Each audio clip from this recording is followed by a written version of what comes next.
सुकिंदारे विभिन्न स्थान रे स्वाधीनता दिवस पालित सारा देश पालन करुछि 78तम स्वाधीनता दिवस। ए स्वाधीनता दिवस को धूमधाम रे पालन करुवा बेले आज सुकिंदा ब्लॉक अंतर्गत सुकिंदा ब्लॉक तहसील सुकिंदा थाना medical third India reserve battalion registry office विभिन्न ऑफिस शिक्षानुष्ठान मानकरे 78तम स्वाधीनता दिवस महाआडंबर सहित पालित हो जाथुवा देखिबा को मिलुछि। सेहीपरि सुकिंदा ब्लॉक कालियापाणी ठारे पूर्वतन मंत्री प्रीतिरंजन घड़ाई द्वारा जातीय पताका उत्तोलन करा जायतिबा देखिबाको मिलुछि। एही 78तम स्वाधीनता दिवस उपलक्षे त्याग वीरत्व बलिदान और स्वाभिमानर प्रतीक आम जातीय पताका भारतीय भावे आमको सारा विश्व रे गर्वित कराउथुबा एही महान त्रिरंगा को आंभर कोटि कोटि प्रणाम बोली श्री घड़ाई कहिसंती।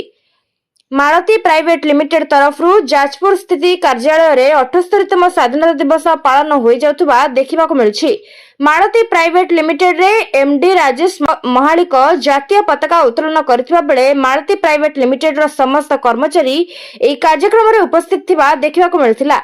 आमर महापुरुष माने बहु बाधा विघ्न सही देश को स्वाधीनता आनि दैछंती एवं समस्त राष्ट्रहित रे मिलमिशि काम करबा पई मालती प्राइवेट लिमिटेड रो एमडी राजेश महालिक निज अभिभाषण रे कहितले। जाजपुर जिल्लारू प्रतिनिधि जगबंधु महालिकଙ୍କ रिपोर्ट न्यूज ओडिया।